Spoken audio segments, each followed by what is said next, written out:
Hello, kiddies. This is the Crypt Keeper, and you're listening to Uncle Josh's True Scary Stories. Be careful what you ask for. You may get it.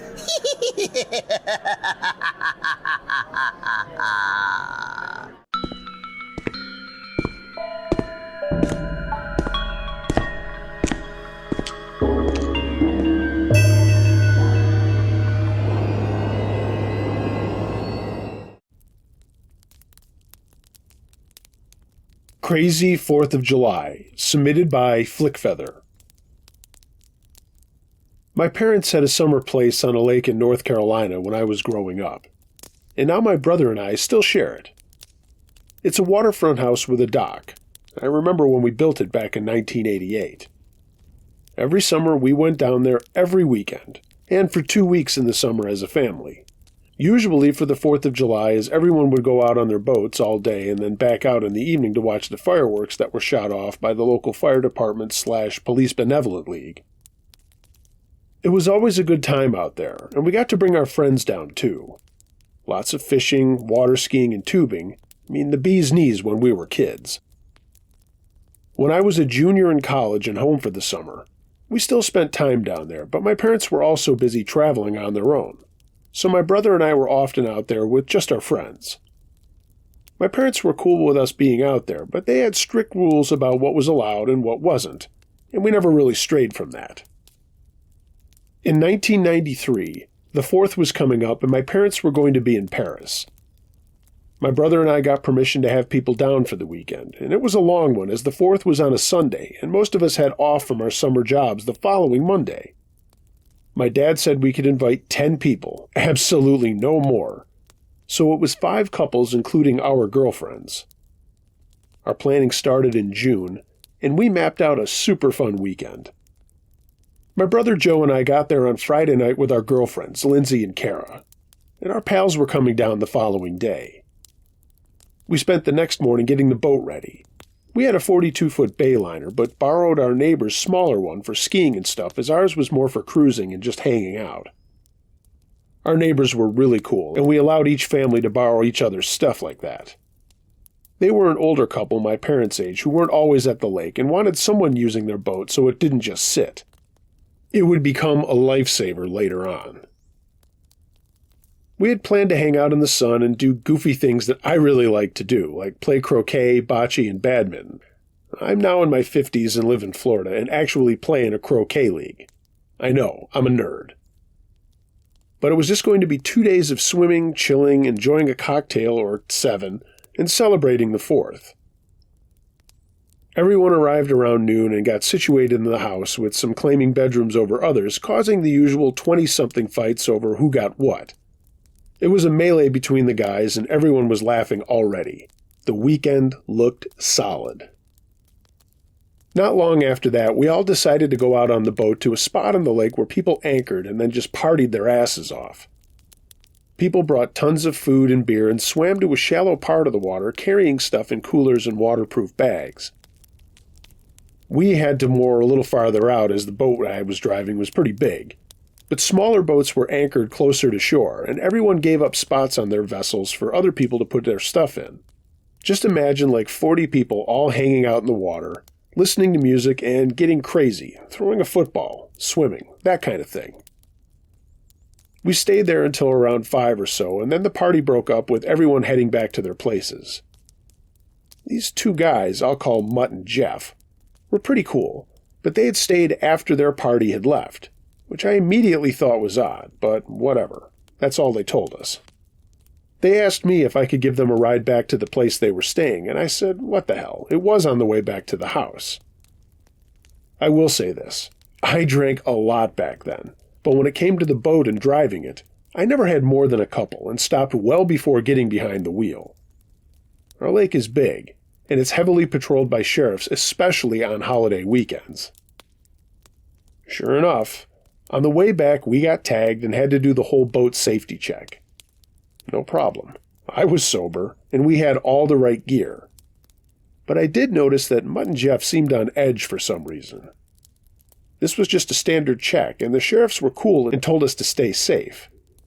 One actually made everyone else on the boat thank me for being the responsible one and carting their drunk asses around.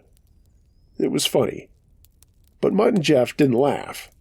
They actually spent a lot of their time fidgeting around and looking away from the cops. So I was cruising along in about 20 feet of water, maybe 50 yards offshore, when they both stood up and said that this was their place.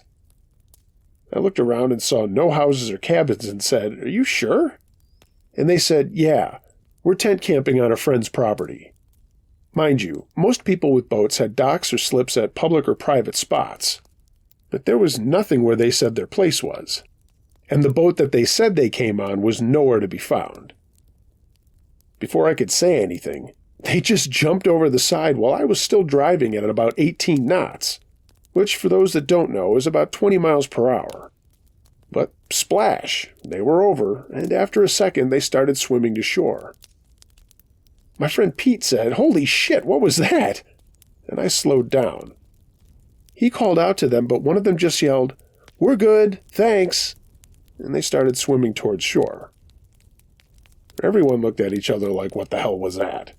But I just throttled up and made my way home.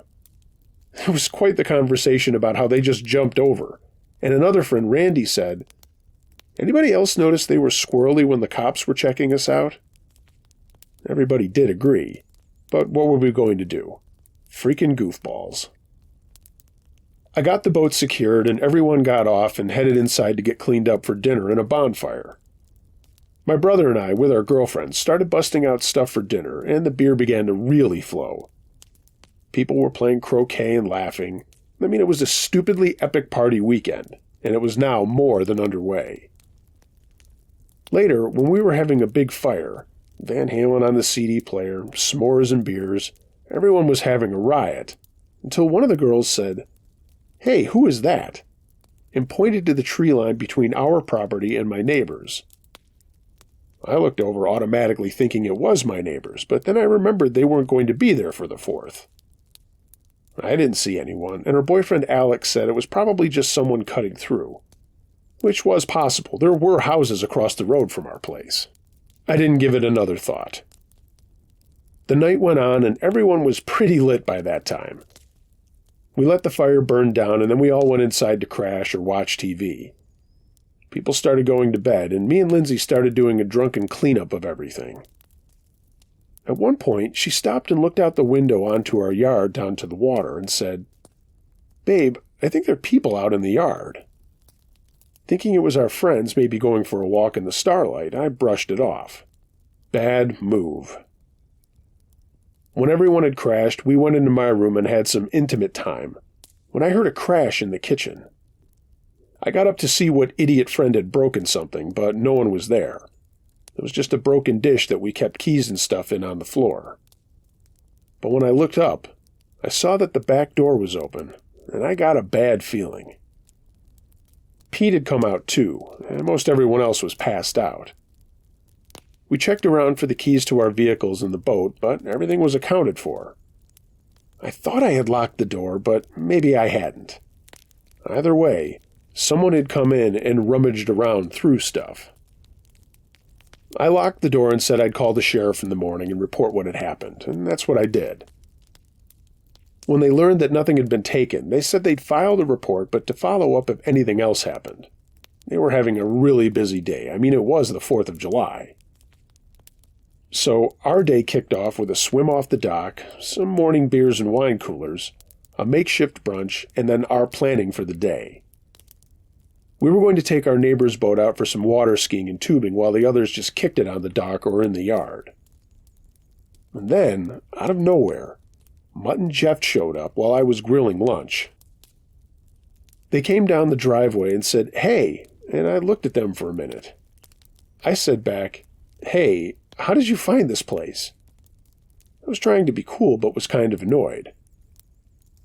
One of them replied, "Oh, our friends cruised by your place this morning while we were in their boat. We figured we'd stop by and say hi." I really had no reason to not like these guys, other than their weird actions on the boat the day before. I told them to hang out, and once again they blended right in with no issues. That would change. Jesus, this is a wall of words setting this up. Everyone was drinking all day, and some of our party was more than blitzed. After we were done skiing, we had dinner, and I had stopped drinking around 1 p.m. to allow myself to be the responsible driver for the fireworks that night. Around 7, we got onto the boat, and I took my time cruising out to a spot to catch the fireworks.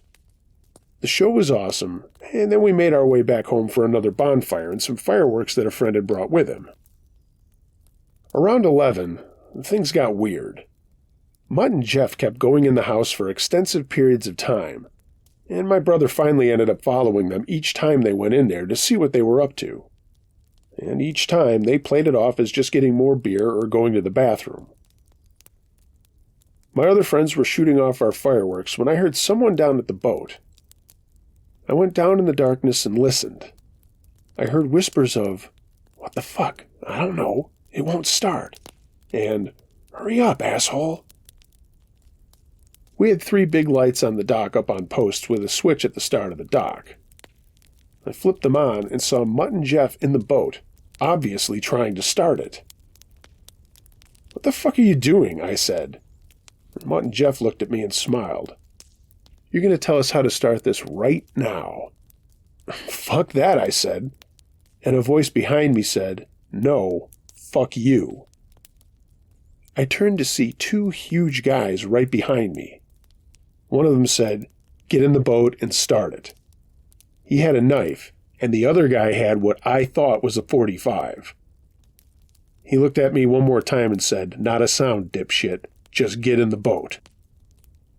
I thought about yelling for my brother and friends, but the guy with the knife was right next to me at that point and was jabbing it in my stomach. I said, "Take it easy, man." They prodded me to the boat and I got on board, and there were comments about the pussy rich kid fixing things. I got behind the wheel and saw that the morons had disengaged the kill switch, and that's why nothing was happening. I heard a voice say, "Start this fucker up and get it out on the water." I was wondering why no one on land noticed that I'd turned the lights on, but fearing the knife and gun, I started the boat up, and the 2 guys had already untied the lines and pushed the boat away from the dock. I didn't know what to do other than start driving. But before I did, I laid on the horn and yelled, "Guys, I'm in trouble!" Knife guy said, "Bad move, pussy." And I don't know why I thought to do this, but I jammed the throttle, lurching the boat forward. All 4 of them fell backwards onto each other, the knife guy stabbing Jeff. He screamed and I began swerving the boat side to side to prevent them from getting to their feet. Now, this was dangerous on all levels. It was pitch black out and I couldn't see shit. Every time I would let up the throttle, they would try to scramble to their feet, and I'd hit it again, sending them flying backwards. I was still laying on the horn in an attempt to let anyone who could hear me know I was in trouble, and also let any other boats know I was out there. In the faint light of the boat's interior lights, when I turned around, I saw blood all over the place, and I heard Jeff screaming for me to stop. I then started going in a wide circle as fast as I could, with all of them now telling me to stop. It seemed like forever, but suddenly I saw lights of another boat coming up to me fast, and a powerful flashlight shining on us. It was Joe and Pete and my neighbor's boat flying at us. It was an 18-footer built for skiing, so they caught up to me pretty quickly. I throttled down and my brother yelled, "Sheriff's on the way! Sheriff's on the way!" One of the big guys jumped overboard, and Jeff just lay there on the floor bleeding badly. He'd actually been stabbed 3 times in the chaos of me driving around. The other 2 guys just sat there dazed. I think they'd conked their heads pretty good. My brother pulled alongside me, and Pete climbed in with a croquet mallet and threatened the guys with it. Maybe 5 minutes later, the sheriff's boat came cruising up, and one of them boarded my boat. He told the other sheriff what he was seeing and told me to get back to shore, and told the other sheriff to radio for an ambulance after I came to my senses and gave him our house address. The sheriff asked me what happened, and I did my best to tell him everything while driving with the other 2 boats back to our dock. All of our friends were standing on the dock as we pulled in and helped secure my boat, and under the lights, the scene was even more horrific. Jeff was in bad shape. The sheriff secured Mutt and the other guy not long after paramedics came down with a stretcher for Jeff. More cops showed up and had more than a few questions. They were there late into the night after making sure we were all good and saying that they would need to examine the boat more. We all watched from shore as they took tons of pictures and did their investigative thing. The guy who had jumped overboard was caught trying to swim to shore not too far away. Mutt and Jeff were not known to the police, but the other two guys had warrants on them, and I guess they'd been involved in boat thefts all over the East Coast. Apparently, they were bad at it, as they'd been caught multiple times before. Everything subsided around 3 a.m. with my friends up the entire time. I was still shaking hours later. Most of the girls went to bed except for Lindsay, who stayed right on my hip the entire time, and the other guys and I stayed around the fire sipping beers until around 5. Later that morning, I called my parents in Paris, and my mom wanted to come home, but I assured her there was nothing that they could do. We were all safe and everything was fine. Yeah, try telling that to your mom, right? Anyway, to wrap this up, the Jeff guy almost died on the way to the hospital from blood loss, but all 4 of those guys were eventually convicted and sentenced to jail time. Sorry this was long, but man, it was without a doubt the scariest night of my life. Thanks for reading this if you do, Uncle Jay.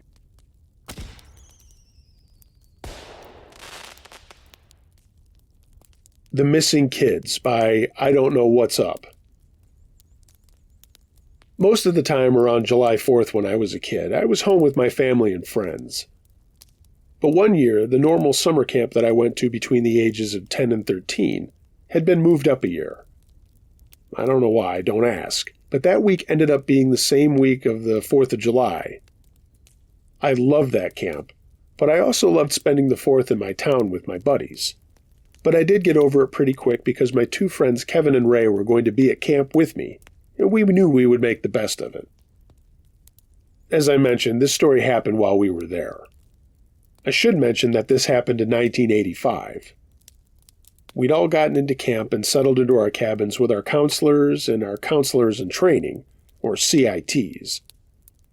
Our counselor was this awesome dude who we all clicked with right away. He was in his 30s and was a regular at the camp, so we were all really familiar with him.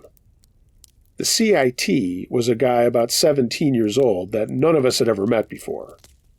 He was definitely not as cool as the counselor, but what could we do? The first couple of days were doing all the stuff that we normally did at camp. They had a really cool floating dock out on a pond that we could spend hours on in the afternoon just swimming and jumping in the water, and they had lots of activities for us during the day. Capture the flag, softball, all that kind of summer camp stuff. But we found something was off with our CIT on the first night.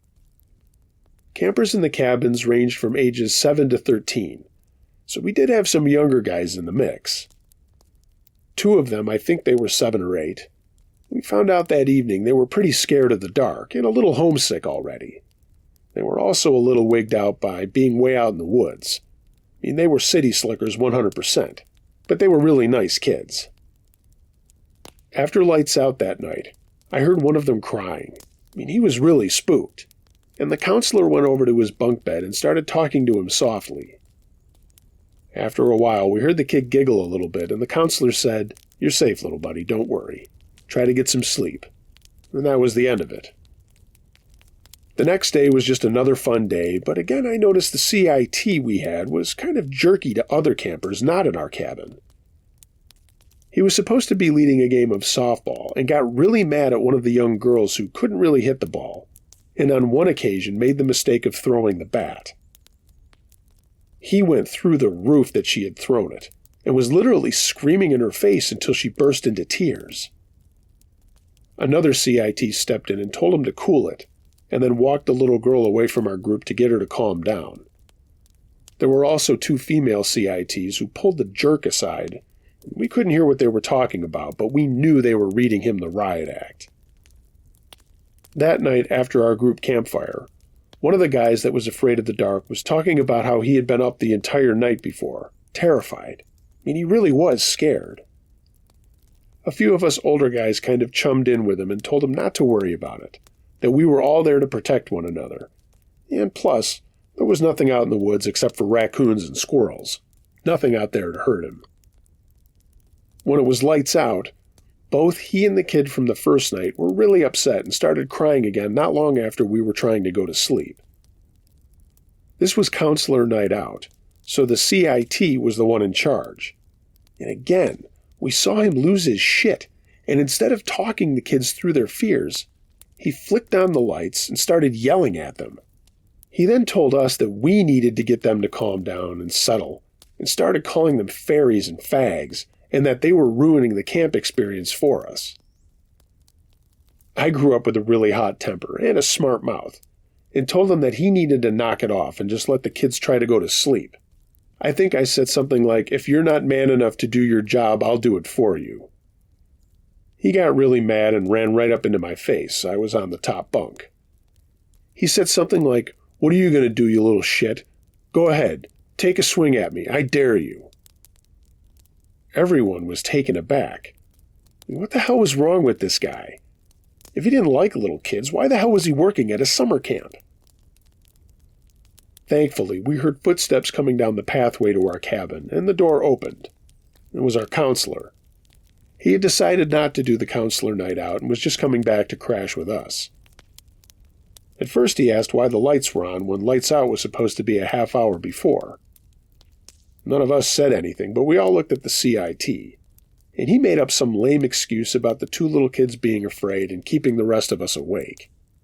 The counselor just told him to take a break and he would handle it. The CIT stomped out the door, and the counselor once again soothed both kids and got them to relax. He killed the lights and then spent the next half hour telling us funny jokes and stories to get everybody laughing and get over any fears the young kids had. He was doing anything to get the sour thoughts about our CIT out of our heads. I remember wanting to speak up and tell him that we all thought the CIT was a jerk, but I let it go. The next day was the 4th of July, and it was full of activities from dawn till dusk.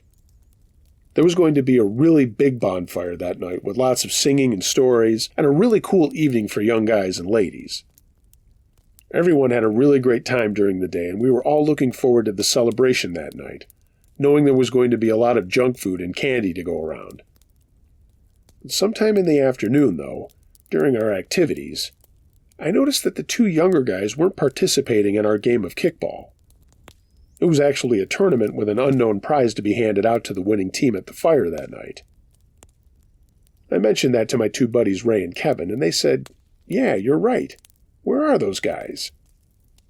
We also noticed that the CIT wasn't around. We just kept playing kickball and figured that they were off doing something else. And boy, were they doing something else. Part of the campground that we were on, and I use the word campground loosely, as it was just a huge plot of land out in the middle of nowhere. The camp area itself had a number of buildings outside of the cabins, but surrounding the land was a big ravine on one side and farmland on the other. Going into the ravine was a big no-no unless there were adults with you. It was pretty dangerous, and we were allowed to explore there with adult supervision. There were a couple of cool caves out there, and during the day it was fun to kind of wander into them. Mostly, they were just really large cracks between giant boulders, but they did go back pretty deep to the point where sunlight didn't penetrate, and things were pitch black. The few times that I had gone out there in previous years, we had all taken flashlights to explore what it looked like underground. Anyway, we all went back to our cabins to get ready for dinner, and then the evening activity before the big bonfire. There was still no signs of our campmates, but the CIT was in our cabin watching over us as we got ready. One of the other guys in the cabin asked out loud where the two kids were, but the CIT didn't say anything. We all got the feeling that he knew. But again, we couldn't accuse him of anything, only to ask if he had seen the kids. A weird smile creeped over his face, and he just said, "Maybe I have seen them." We all were rushed off to dinner, and at one point some other counselors noticed that the two little kids weren't at their table they normally sat at for meals. They started asking all of us if we had seen them, and me and my friends piped up that we were asking about them during our kickball tournament, but nobody had any answers. all of the counselors flew out of the cafeteria building and told us to stay put. They searched the entire camp looking for the kids. In every cabin, in the nurse's hut, in the craft barn, and of course the pond. For a little while, I was scared inside that maybe there was an accident and they had drowned in the pond. I mean, everybody was pretty freaked out, wondering where these kids were. A couple of the counselors came back after getting their senses, realizing that we were all in the building unsupervised. And he busted out his guitar and started to play songs and got us singing after we had eaten. Meanwhile, the search was still ongoing outside, looking for the other kids. Well, just before it got really dark out, they found the kids. They were way back in one of the caves with a heavy log blocking the exit to the cave. Obviously, I wasn't there when they came out, but I overheard one of the other CITs talking to some other CITs that when they got them, they were both looking really disheveled. They had obviously been crying, and their hands and fingers were bloody from where they had been trying to get out of the cave or move the log. I mean, literally clawing their way out, or trying to. Even sadder, one of the kids was so scared he had shit his pants in his fear. We didn't see them again. Before we went to the fire, we were told to get our sweatshirts and stuff out of our cabins, but to immediately meet back by the flagpole near the pond. One guy in another cabin had seen what happened. He said that some counselors had stayed with the two little kids for a while and cleaned up the wounds on their hands and had them take showers. Their parents had been called and were coming to pick them up. I don't know what kind of conversation the parents had with the owner of the camp, but I'm sure it wasn't good. And another thing happened. When we got back to our cabin after the bonfire, our CIT's bunk and area where he kept his stuff was clean as a whistle. None of his stuff was there, and his bedroll and pillow were gone. It was just an empty bunk. Over the next day or so, bits and pieces came out, and I'm sure everyone listening to this has already figured out what happened to those kids. The CIT had taken them down to the ravine and trapped them in the cave to, in his own words, get over their fear of the dark. He had actually left these two kids in that cave for hours and was planning on getting them before the bonfire. I can't even imagine how stupid he must have been to plot something like that and not think about the kids spilling the beans the minute they got back to the counselors and us. But all we knew was that he had been removed, and we didn't see him ever again. I only went back to that camp for one more year, and no one ever talked about the story except to soup it up and scare the younger kids. The true story had morphed into it happening 30 years ago, the kids dying in the cave and coming back to haunt the camp at night and attack campers. Now that I'm much older and looking back on it, it was exactly what was supposed to happen at camp when a true story like this happens. The truth is always highly exaggerated to make a good scare story around a campfire. But now that I've had kids of my own, I mean, heck, who am I kidding? They're grown adults now. I look back at what happened, and the truth is actually scarier than the made-up story. That a trusted adult would do something so horrifying to two little kids. I never knew what happened to them, but I hope they grew up okay, and it didn't scar them for life. But on the other hand, I can't possibly see how it didn't. Wherever they are, I hope they are solid citizens with good families, and that they're doing well. Happy 4th of July, everybody.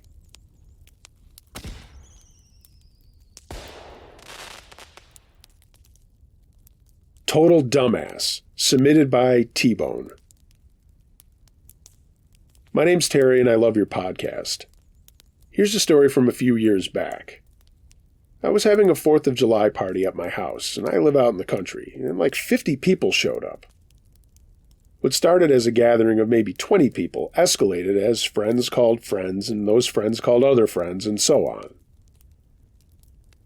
People showed up a little after noon and were drinking all day, jumping in and out of my pool, chowing on hot dogs and hamburgers, and everybody was getting a little rowdy. My neighbor, the closest one, lived about a mile down the road, and he showed up and said he had a bunch of fireworks he was going to blow off and asked if he could do it on our land. I said, why the hell not, and he ran off to get his stuff. Now, a family gathering of 50 people is enough of a pain in the ass. But when you only know about half of the people and others are friends of friends, things get a little crazy. I'm glad to say almost everyone was in their late 20s and early 30s with no little kids around. I mean, thank heavens for small favors. By evening, nearly everyone was schnockered, still fucking around in the pool and such, but no one was going crazy or anything. There was a lull in the action as it got darker, and my neighbor got his shit together at the edge of our property.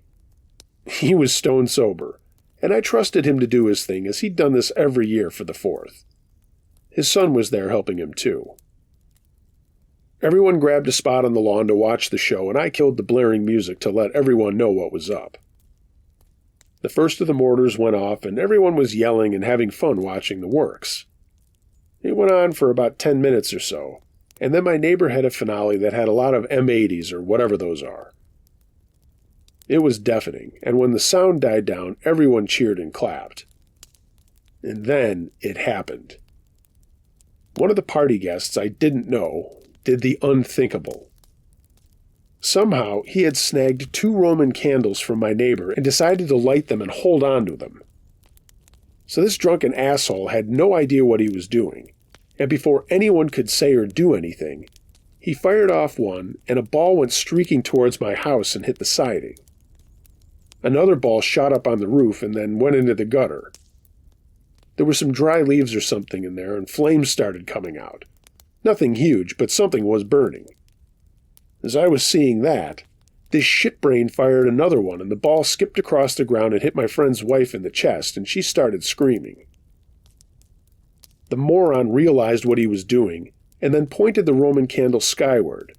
But as he did, he yelled out, "Ow! It's so hot!" and dropped the tube downward, just as the last of the balls came shooting out right at him. It actually skipped up his leg and went right under his t-shirt. By that time, he was screaming and running around as the ball was burning him under his shirt. He made a run for my pool, but tripped and flew headlong into a mounted clothes pole in my yard and went down, and it smelled like the ball was still burning. As people were running to help him, he looked up and there was blood pouring down his face. He'd split his head open on the pole. Knocked senseless, he just stood there, and I swear to God, it looked like a scene from a slasher flick. One of the buddies that knew him walked him away to his pickup truck, and while everyone was yelling and screaming, the 2 took off to what I guess was the hospital about a half-hour drive away. One of my buddies got the water hose out and put it to the gutter and stopped whatever was burning up there, and there was no real damage. My friend's wife was fine, except for a big mark on her shirt where the candle had hit. Well, that brought the party to an immediate halt, and it broke up pretty quick after that. The next day, I heard the guy who had caused all the problems needed over 60 stitches in his head and had 3rd-degree burns all over his chest from the Roman candle. So often as there are in other stories, there's no ghosts or monsters or anything crazy like that in this story, but there's your PSA, folks. Don't mess around with fireworks while you're drunk this 4th, or ever for that matter. That clown at my party got off light the way I see it. Everybody, be safe.